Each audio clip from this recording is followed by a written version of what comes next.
Ini pula perkembangan tanah runtuh berhampiran flat Taman Terubung Jaya, Paya Terubung di Pulau Pinang semalam. Penduduk mendakwa kejadian itu adalah yang kedua selepas bencana sama berlaku pada 8 tahun lalu.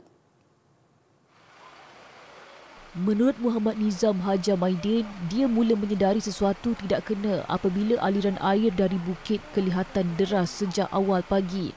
Namun ketika mahu menghantar anaknya ke sekolah pada tengah hari, dia terdengar bunyi kuat terjatuh dari bukit itu. Saya dengar bunyi, lepas tu saya tengok di atas dan memang dah benda tu sekali bunyi yang jatuh. Lepas tu saya cepat bagi ambil kereta, saya ubah kereta dulu dan saya patah balik bagi tolong neighbor ubah kereta. Yang mana mampu je lah. Dalam kejadian jam 2.30 petang semalam, hujan lebat mengakibatkan tanah yang berada di puncak bukit menggelongsor bersama air selut.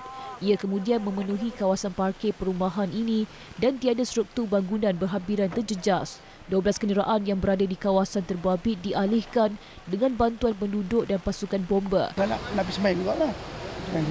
Terkejut saya pula awak ada air kuning-kuning macam ni semua, air selut. Apa tu kawan bilang, kata cuba tengok dekat belakang. Boleh tengok belakang betul-betul terjadi. Tapi banyaklah saya tengok orang dah pindah-pindah kereta, ada menolong juga lah kira.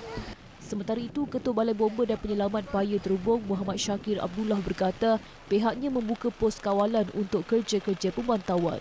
Bomba telah mengambil alih kawasan yang terlibat dengan kawasan kejadian tanah runtuh. Itu melibatkan kawasan parkir di Blok 41 dan dalam bersama kita membuka pos kawalan harapan bagi memantau keadaan atau pergerakan tanah.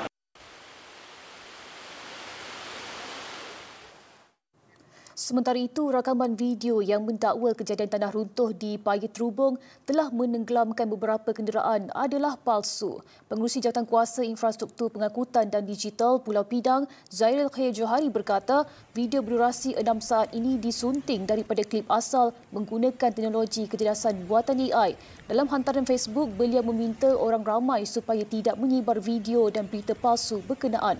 Beliau turut berharap pelaku agar lebih bertanggungjawab, terutama ketika berlaku bencana.